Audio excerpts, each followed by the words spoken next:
So, in case of having multiple errors, different errors, how do you prioritize them? How do you make decisions about what gets fixed first? And is it all pretty structured? It's a good question. So I would think that an error that involves a customer interface, I would put that first ahead of some other error. For example, if it's an accounting, an important error, but maybe if it's involves another person who's waiting, then that becomes urgent. So that's how I would prioritize them. But they all actually have to be handled within a short period of time. One can't leave errors for a long time.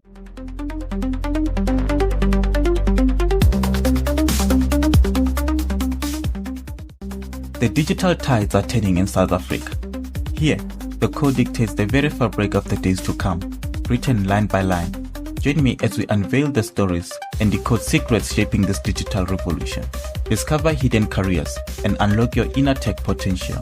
I'm your host, the Black Cicada. This is Binary Talk, your gateway to the future of tech, right here in Mzansi.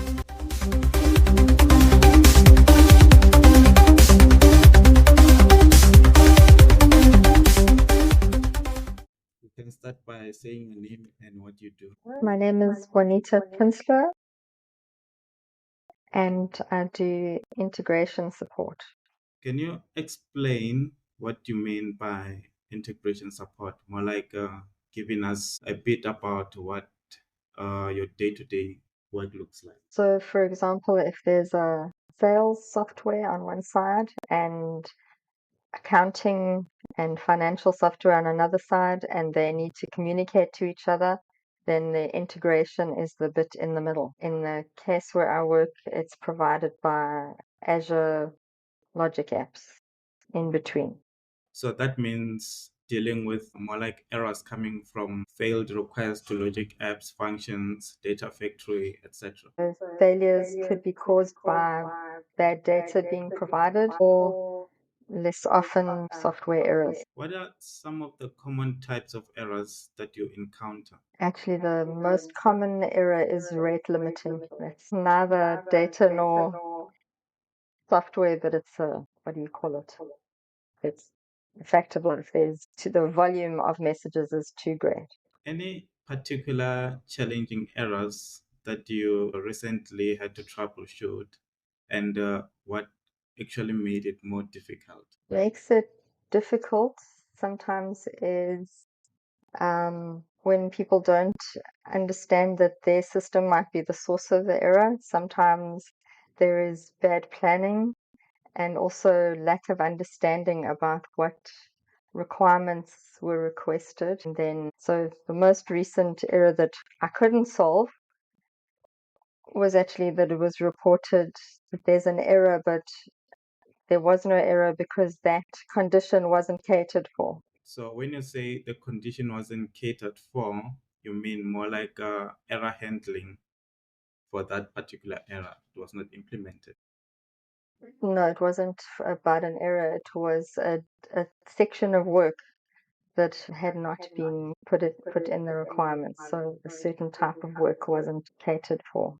And so that's not an error. It's just that the person, in the end, it turned out the user was using an old process, and that's why the software didn't cater for this type of work. When an error occurs, what's your typical workflow for identifying or resolving the issue?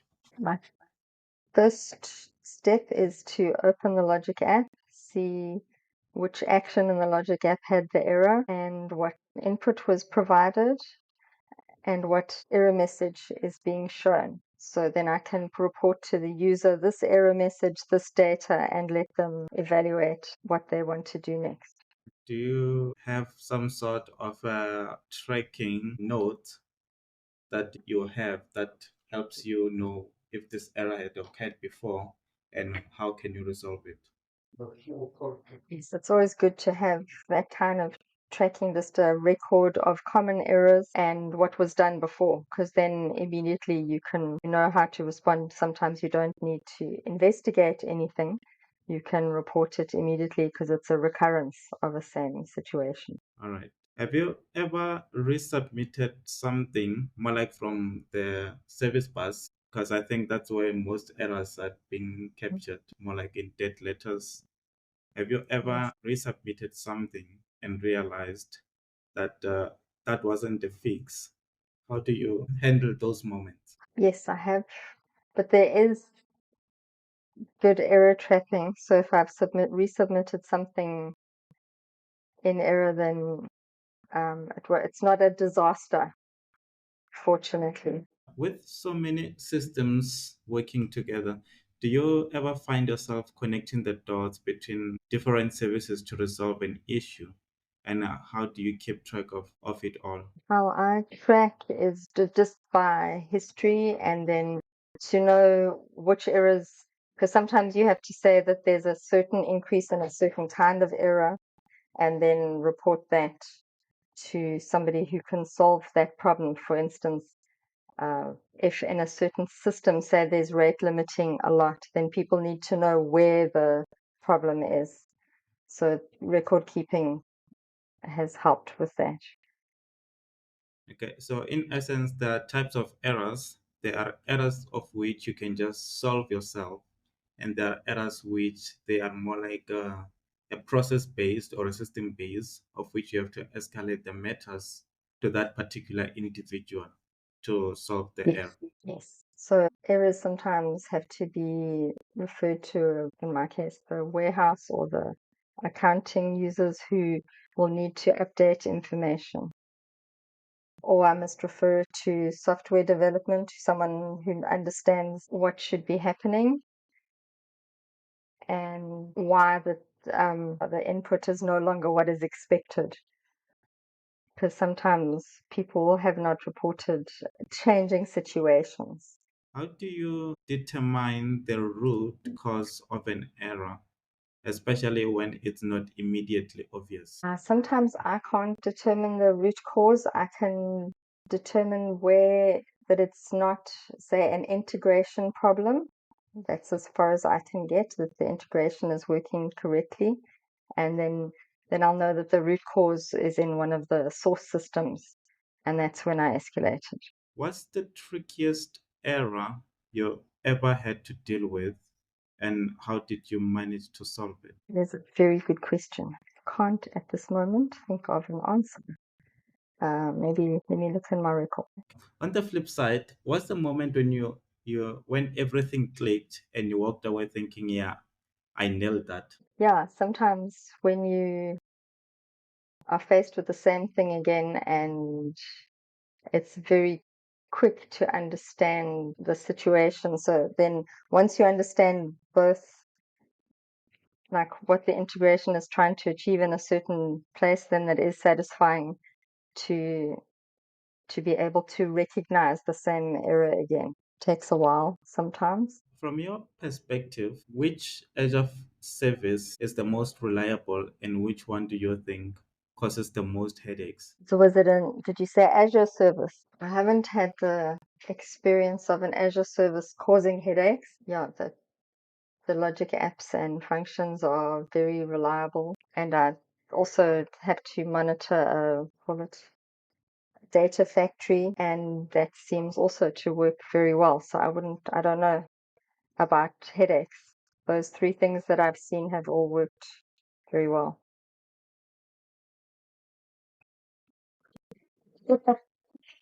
Yeah.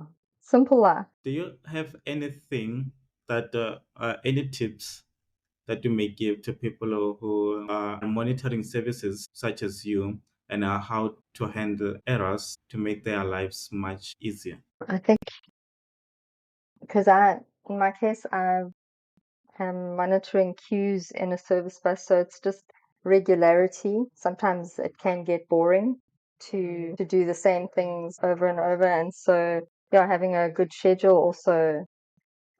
Monitoring for errors just takes that you are present, and yeah, I don't think there's a particular skill to do that, but How, how do you document the errors and how you solve them? in SharePoint, there's a spreadsheet. So that means if I'm not present, there's somebody else working and also that serves as a good history to record the logic app, the system from which the error originated, and also what the error was, what the investigation was, and how it was resolved.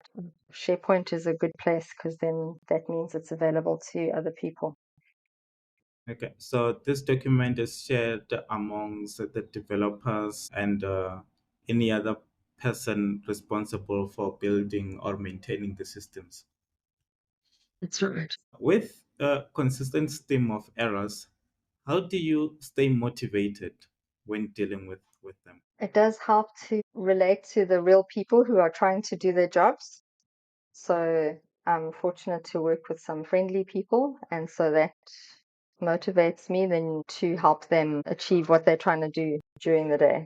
I find it motivating to think of the real people involved, so the users that I get to speak to and understand their goals that they're trying to reach during the day, and that motivates me to be able to help them. Uh, have you ever had to explain one of the technical errors to someone without a tech background? And how do you make something complex sound simple? Yes, it is important not to use jargon and to be able to explain to somebody what is happening um, in their work zone without using too much technical, jargon, because that just confuses a person.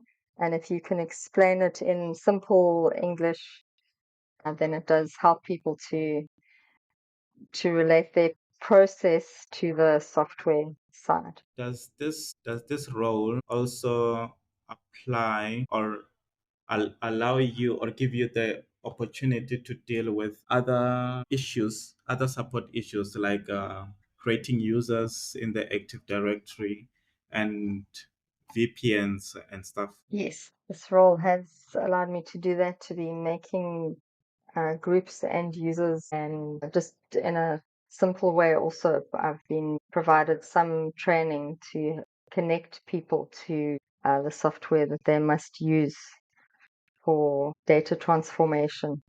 It's been one of my other tasks, that simple training for them how to do the data transformation. How do you then deal with a difficult trainee who does not actually grasp or understand what you're trying to train them to do? Yes, sometimes it takes a long time for a person to, and what's been more difficult is when people have hardware or software issues and you're trying to just get them working and they actually can't manage to install what they need or whatever. That's actually been more difficult than the people, because usually the people I've been working with are highly motivated to accomplish their job. So they just want to get going, but needing to install software and extra things, and yeah, it's been hard when they have different problems on their home, on the computer that they're using. What is the most rewarding aspect of your job? It is rewarding to, so recently somebody thanked me for being frontline support so that I could do a little bit of problem solving before it goes to a software developer. So that was a nice thing to hear, that I was performing a good service there to be an interface to the end user. I think that's one of the most difficult jobs to do, handling errors all day. Yeah, it would sound negative, but you could look at it the other way. It's making solutions all day because the errors get solved. So that is very satisfying. Well, speaking of rewarding aspects, how about we roll back to how you started and how you began the integration support? It was still during sort of the end of lockdown, and I was changing jobs. And so I got this opportunity. I had some basic software development experience from the past, and then I started on this with this job, and it's worked out well, because just with some knowledge and then a little bit of training, I could start doing the integration support for somebody. So by training, a little bit of training, you mean international certifications like from Microsoft, etc. That's right. Yes. And Microsoft Learn is very useful because then you can do that in your own pace and take their exams so that at least you know that you've got a certain standard of understanding.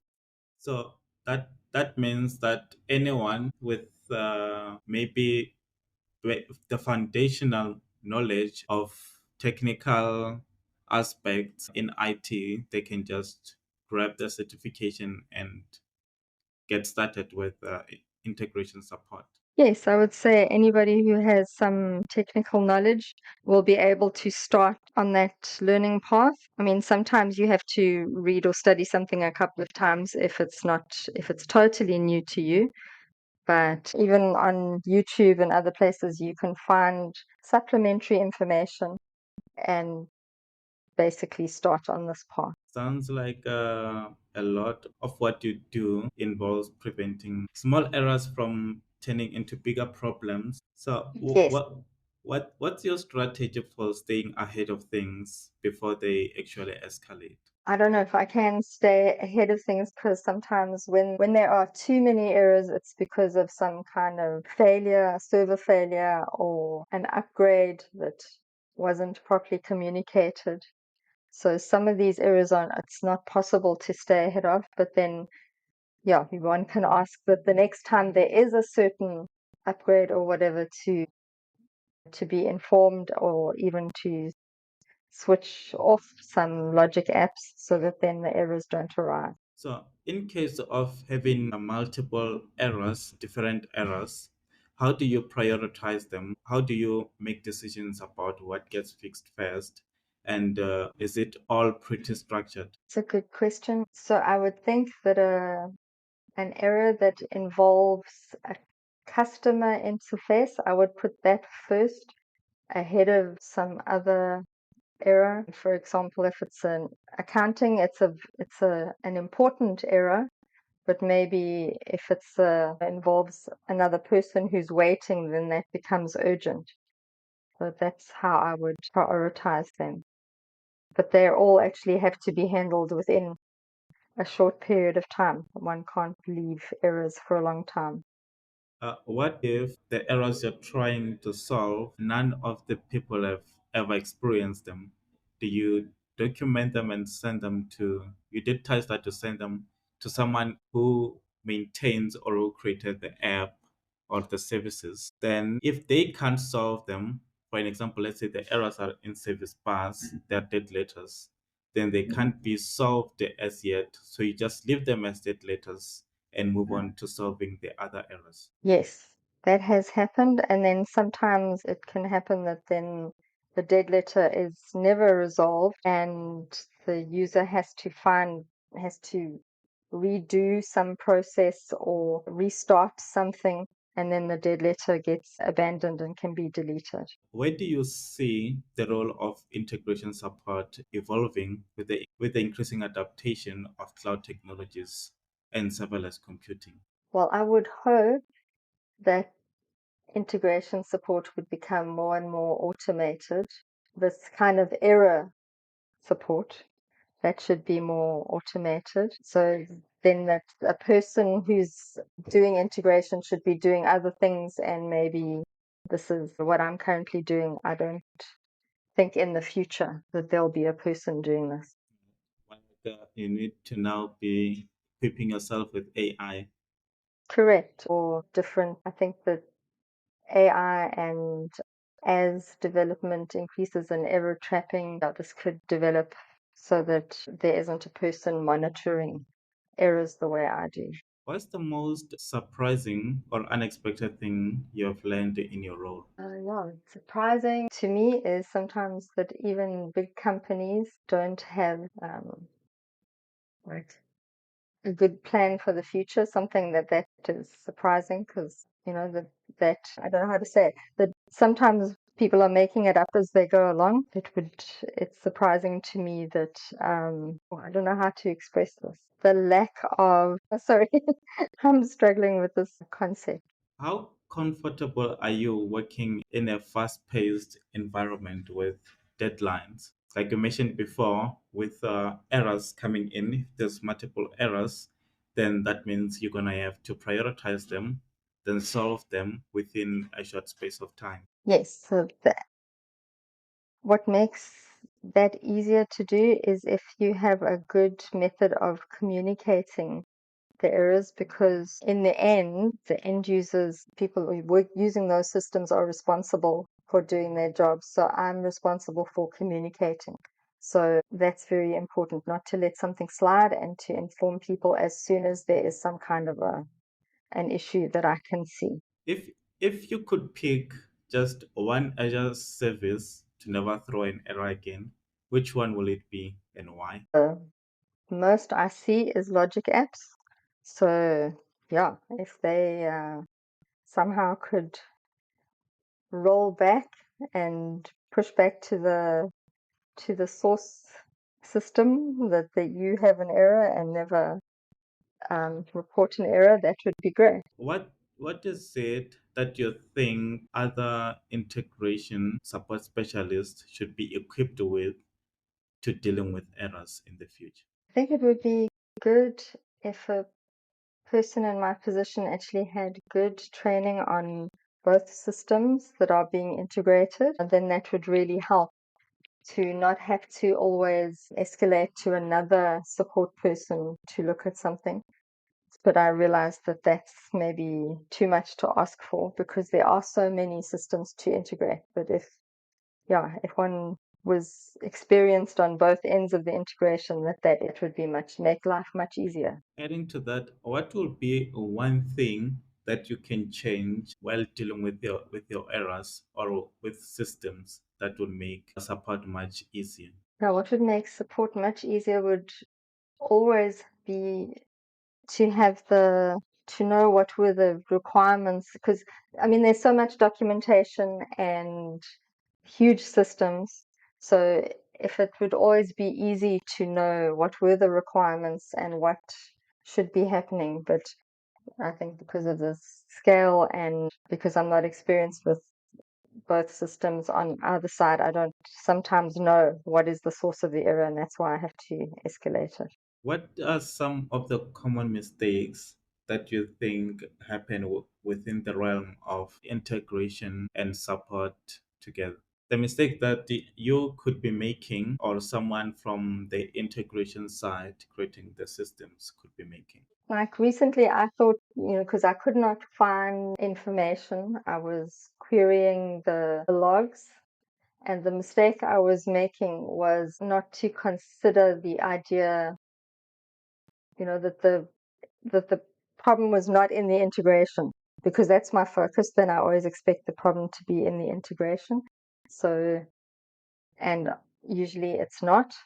So, yeah, to always be aware uh, of the source systems and what they're doing. Sorry, I don't know if that's a good answer, but that's what I got. If you could go back to before you started, what is it that you could have done to maybe equip yourself more and more like make your life much easier? Always more study, just to be better equipped and better informed.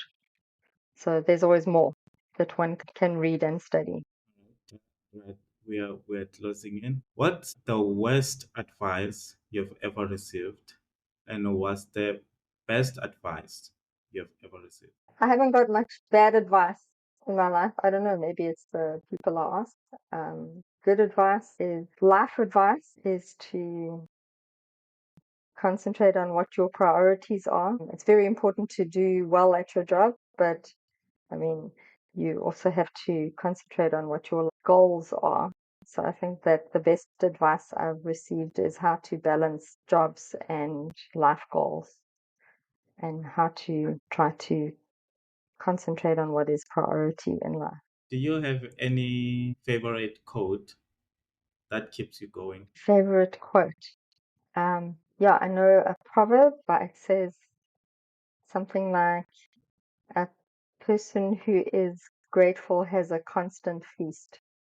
So, yeah, to have a positive outlook that life can be good if you appreciate small things. I think I think we've covered everything. I've even Sure. stole about 7 more minutes of your time. No worries. Sure. I don't know how much of that you can use.